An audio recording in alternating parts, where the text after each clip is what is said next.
All right, welcome back to the deep dive. Today we're going deep on something that can be a real headache in K8's DNS. DNS. Silent until it's not. Exactly. And for our listeners out there, whether you're prepping for that big meeting or just like me and can't help but want to know how things work, really getting this DNS stuff in K8's, well, it's a superpower. Absolutely. So our mission today is to give everyone a solid plan of attack when those DNS gremlins start acting up in your cluster. And we've been digging through a ton of resources to prepare for this. Yeah, some really great stuff out there. So let's start at the very beginning. When DNS goes sideways in K8, where's the first place you even look? First things first, you got to check on CoreDNS. That's your main DNS server in most K8 setups. Okay, so CoreDNS. And what are we actually doing to see if it's happy? All right, so get yourself into the kube system namespace. You're going to want to see what's up with the status of your CoreDNS pods. Right. Are they running? Are they constantly restarting? And don't forget those logs. Yeah, the logs. They can be like a treasure map to figuring out what's wrong, like are there errors? Is it crashing? That kind of stuff. Gotcha. So step one, make sure there aren't any obvious red flags with CoreDNS itself. What if everything looks good there, though? Well, then the next suspect is usually the CoreDNS configuration, specifically the ConfigMap. You wouldn't believe how often it's a simple typo or a missing setting in that core file that messes everything up. It's kind of like a domino effect. A misplaced dot in a domain name can really snowball. Oh, yeah, I can imagine. And it's not always typos. Sometimes it's like missing plugin configurations or the upstream DNS servers are set up wrong. All that stuff needs to be spot on for service discovery to actually, work. That makes sense. So we've checked that CoreDNS is running and the config looks good, but we're still having problems. Where do we get from there? This is where that trusty debug pod comes in. Basically, you deploy a pod in your cluster so you can test DNS resolution from inside the environment. Ah, so we're getting a first-hand look from inside the cluster. What's the first thing we should test with our debug pod? Start with the basics. Can you resolve Kubernetes.default? That's usually the internal K8's API service name. If that's not working, you know something's fundamentally wrong with service discovery in your cluster. All right, if we can resolve that, I'm guessing we move on to more specific services that are giving us trouble. You got it. Check those DNS records. Make sure you test both the short name and the fully qualified domain name. Sometimes one works and the other doesn't.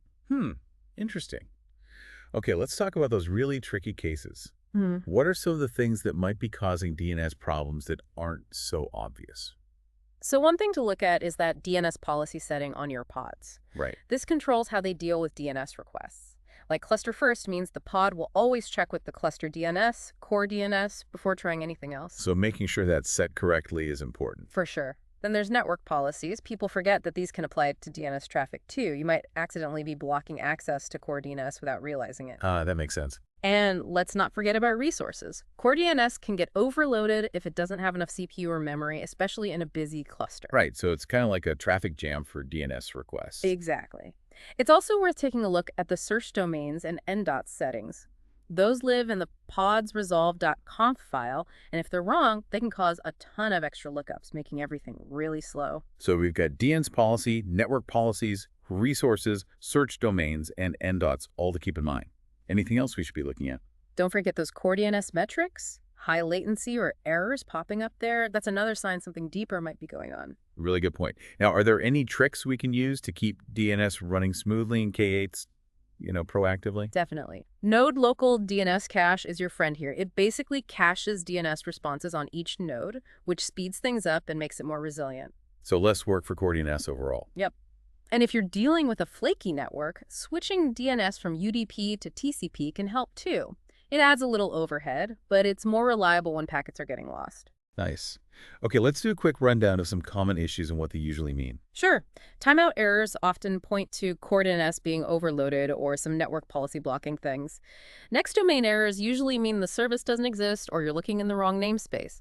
Slow responses could be resource problems with CoreDNS, or maybe caching isn't set up right. Okay. And if things are failing intermittently, that might be because the CoreDNS pod is restarting or there's some network instability. All right, that's super helpful. So for our listener, the person out there trying to level up their K8's skills, what's the biggest takeaway from all of this? I'd say the key is to have a system. Understand how networking and service discovery work in K8s. And don't just randomly try things. Check each possible point of failure one by one, from CoreDNS itself to those more obscure settings. Break it down. Exactly. With a bit of patience and a methodical approach, you can figure out even the most complicated DNS problems. Oh. Absolutely. It's all about taking it step by step, building that knowledge. Well, thank you so much for taking us on this deep dive into K8's DNS. And for you, the listener, remember, even the most complex systems can be understood. It just takes a curious mind and a plan. Happy troubleshooting.